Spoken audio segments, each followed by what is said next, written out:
What's up? So listen, getting a wrong output from AI isn't the problem. It's everything that comes after it. The time you spend trying to fix it, the second guessing about whether your whole approach is off, the rebuilding from scratch when you realize you've been iterating in the wrong direction. I tracked where that was coming from in my own stuff, and the same three things kept on showing up every single time. And I want to show you what they are right now and what I do about them right now. So now here's the thing about using AI. You're doing it to get back time, right? That's the whole pitch. Hand off the thinking, get the output, and move faster. But here's what I was actually doing without realizing it. I'd generate something, I'd get a response that wasn't quite right. I would tweak the prompt a little bit. I would generate again, maybe have a little bit of a conversation. It was closer, but still off. Tweak it again, generate a third time, maybe even a fourth. And I kind of thought this was just how it worked. But then I started to pay attention for about a week or so. Nothing scientific, just analyzing. And I noticed I was losing 2, sometimes 3 hours a week to that same loop. On a bad week, it was even more. And that wasn't counting credits and things like that I would lose in other AI platforms and things like that. And that mental energy of reading 4 versions of the same thing, trying to figure out which one was actually good, or looking at that image or video that I created to see which one was actually good, or fixing it, it takes a while. And what I didn't realize at first is there's the direct cost. It's time, it's credits, it's extra iterations. And then there's what that creates downstream a little bit. The decision fatigue from comparing multiple outputs without any real way to judge them, right? The creative friction of not being able to move forward because you're still stuck in the current thing, right? It's the quiet confidence drain when you keep getting outputs that feel close, but they never quite land. And most people don't add all that up. They just kind of feel like, okay, this was a tiring session, and figure that's part of the deal, right? It's not part of the deal. It's 3 specific things. And honestly, I thought it was my prompting, possibly. But what I found is that most of those wasted iterations had nothing to do with the prompt. The problem was where I was catching the mistake. I was catching it after a fully done wrong answer. That's a timing problem, not a prompting problem.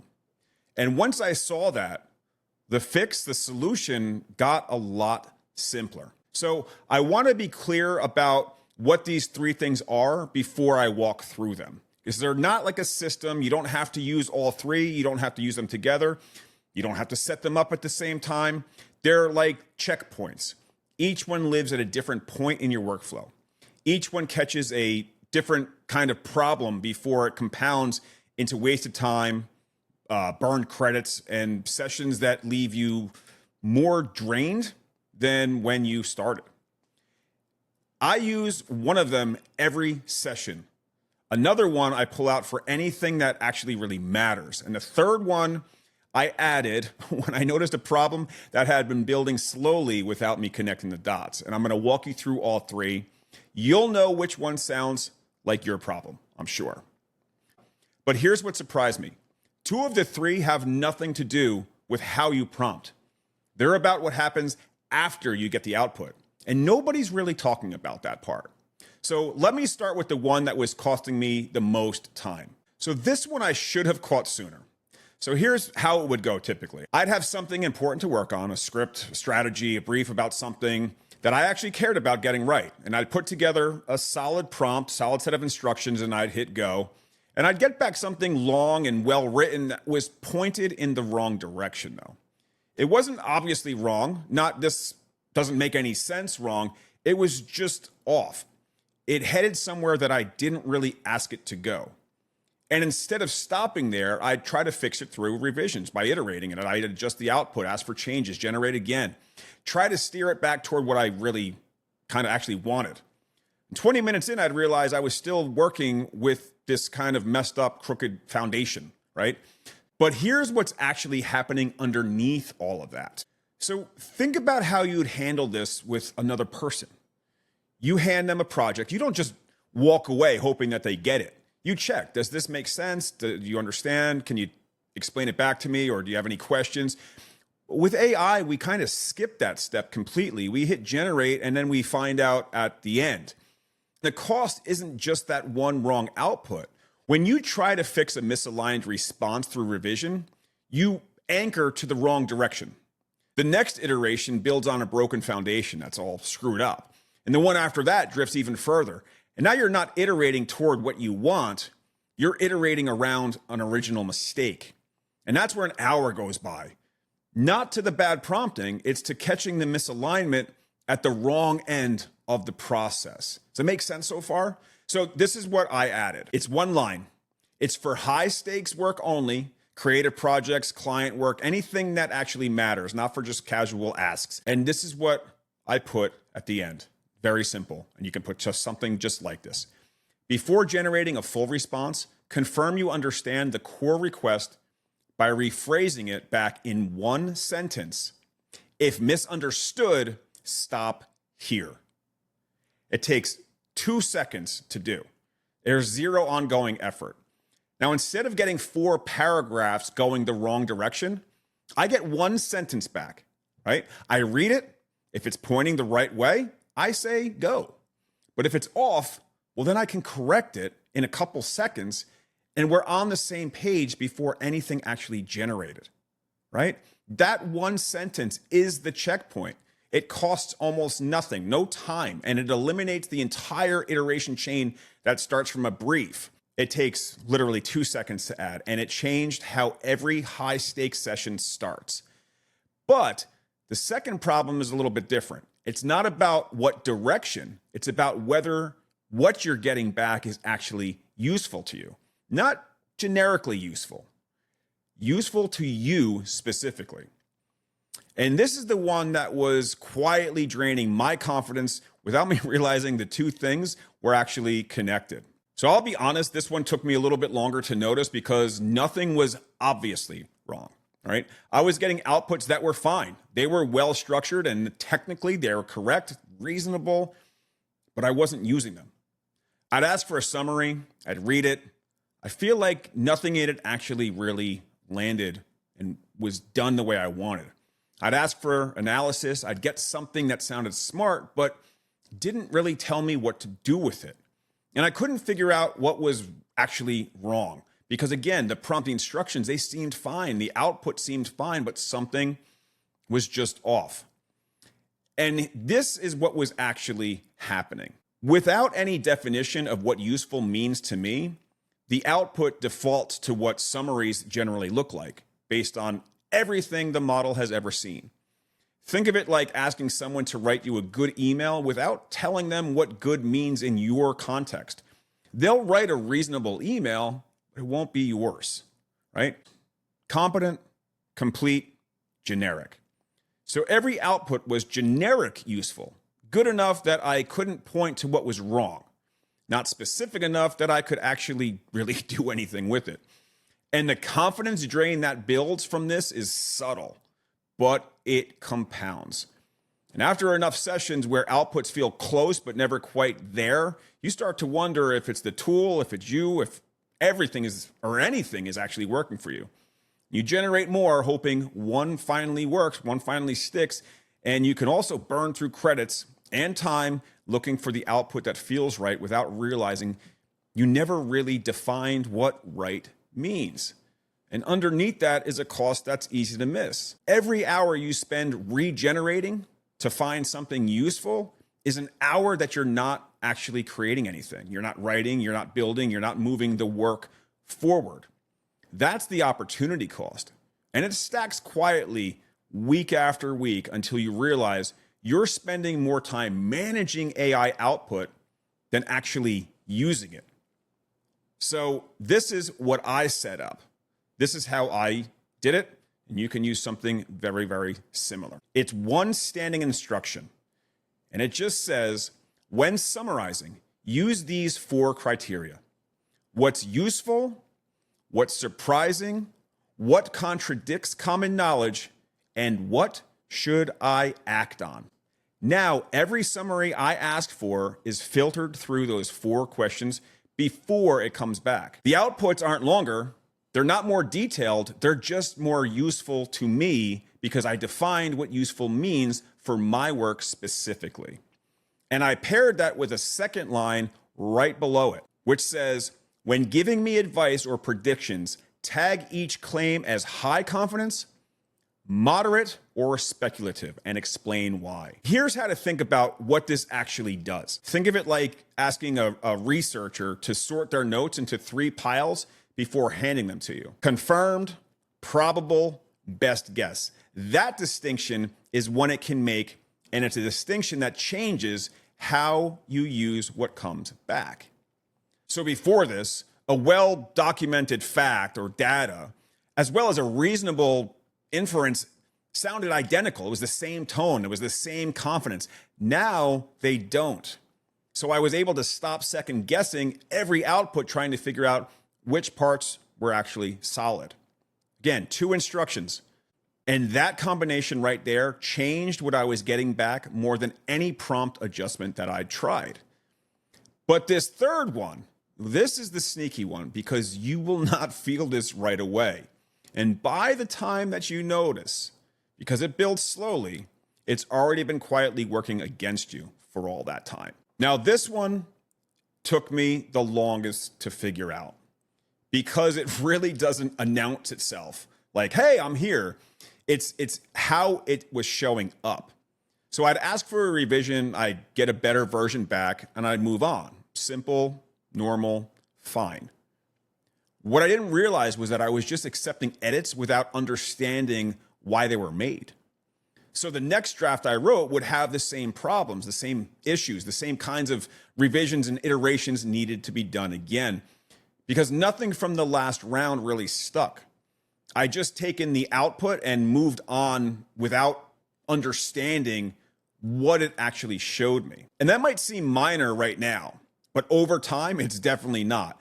If you're asking for the same types of revisions 6 months that you were asking for on day 1, the tool isn't compounding for you. It's running flat.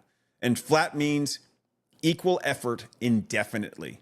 And the real cost here is long-term, because you never build instincts for what good looks like.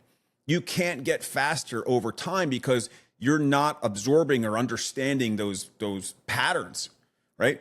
Every revision session starts from scratch because you didn't carry anything forward from the last one. And here's what compounding looks like when it's actually working.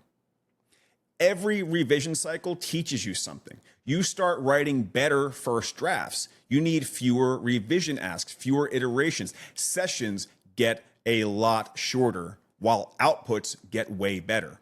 The whole workflow gets faster without you adding any additional effort. And this was available to me, to you, to everyone the entire time. Just that I just wasn't capturing it. So this is what I added. And if you add something like this, it's going to change things for you tremendously. When I ask for revisions now, the instruction says, show me before and after with annotations explaining the purpose of each change, the clarity, tone, structure, or impact. That's it. Now, instead of just getting back a cleaner version, I get the new version with explanations attached to each change. What was off about the old version? Why the new version works better. And one thing worth knowing about this, these explanations aren't a window into the model's internal process. It's not reporting back exactly what it computed. Think of it more like a contractor showing you their work. The explanation is generated after the fact, but here's why that doesn't matter. They're consistent, they're learnable. And over time, you start to recognize these same patterns showing up in your drafts. And you start catching those things yourself before you need to ask. That's the compound. Every revision, every iteration becomes a lesson. And that lesson slowly reduces how many revisions you need to ask for. 5 minutes to set up, not even. 0 ongoing effort. You just literally add that to your prompt or to a response, and it builds over time. So let me put this in real terms. Before these 3 things, a high stakes project would take me 4, sometimes 5 iterations before I got something that I could actually start to use. Now it's usually 1 or 2, if it's a little bit more complex. My prompts, my instructions are honestly about the same as they were. Obviously, they changed a little bit because of some of the new frontier models, right? But what really changed is where the checkpoints are now. I'm catching problems before revisions, before iteration 1, instead of after iteration 4 or 5. That's the big difference. And the confidence shift is real too. When your summaries are filtered through criteria that you defined, you can tell what's useful and act on it. When you can see which claims are solid and which are speculative, you stop questioning everything. You just use what you got and move on to the actual work. And the rewrite rubric is one of the most surprising things to me because the value is completely invisible for the first few weeks. You're just getting better annotated revisions. Then one day you realize you're asking for less and less of them now. Not because you changed anything, the patterns just finally stuck. And none of that came from getting better at prompting, right? Same prompts as before, same prompts, different checkpoints. That's it. And you don't have to start with all 3. Pick the one that sounds most like what's been costing you the time, what's been the biggest struggle for you. That's the one that you start off with first. So here's what all 3 of these actually have in common. You use them however you want to use them. They kind of run when you need them to. It will not change how you work. You don't have to add any additional steps, no ongoing effort, just a simple copy and paste or just ask it. They're very, very simple kind of little prompt iterations or prompt injections that you can use, right? They just do their thing before things go wrong, right? If the misalignment story sounded familiar, start with the clarification gate, right? One line, couple seconds of your time, right? If your summaries feel close but never quite useful, set up the rubric and the certainty labeling together. A couple minutes, right? For both. And if you keep running into the same problems in your drafts and you're not getting faster over time, add the rewrite rubric, another minute or 2, and you're going to get back information that is going to be helpful for you, right? So all of this information is going to be listed in the Notion document. You're going to be able to grab that right in the description. I'll put the prompts in there as well. Again, they're not really prompts. You can use them, you add them to the beginning, to the end, or after, but you can change them however you want. Just take kind of the main core of what it's saying and utilize that. But if you do just decide to use mine, you can just copy them right into your actual prompt or whatever it ends up being. If whether or not you're using Claude, ChatGPT, Gemini, Grok, it doesn't matter. These work across all of them. And real quick, one more thing before I wrap this up. None of these make the AI smarter, right? That's not what's happening here. You're just moving the checkpoint. Instead of catching problems after you've generated something, you have to now try to untangle. You're catching them before anything really runs. You're making the output useful to you specifically by defining what useful means. Or you're turning every revision into a lesson instead of just a cleaner draft. 3 checkpoints, 3 different moments where things were going sideways, going crazy, screwing me up without me noticing. So you started watching this because AI felt like it was adding work somewhere, not removing it, right? The tool wasn't the problem. The checkpoints were. They were in the wrong place. Move them. It's mostly a one-time setup, and the compound builds from there on its own. So this was useful. I hope you subscribe. Hope you like this video. Put out content like this all the time. And I hope, again, that this is useful to you. If you have any questions, please let me know in the comments. Other than that, thanks so much for watching. This is Craig. See you in the next video. Take care.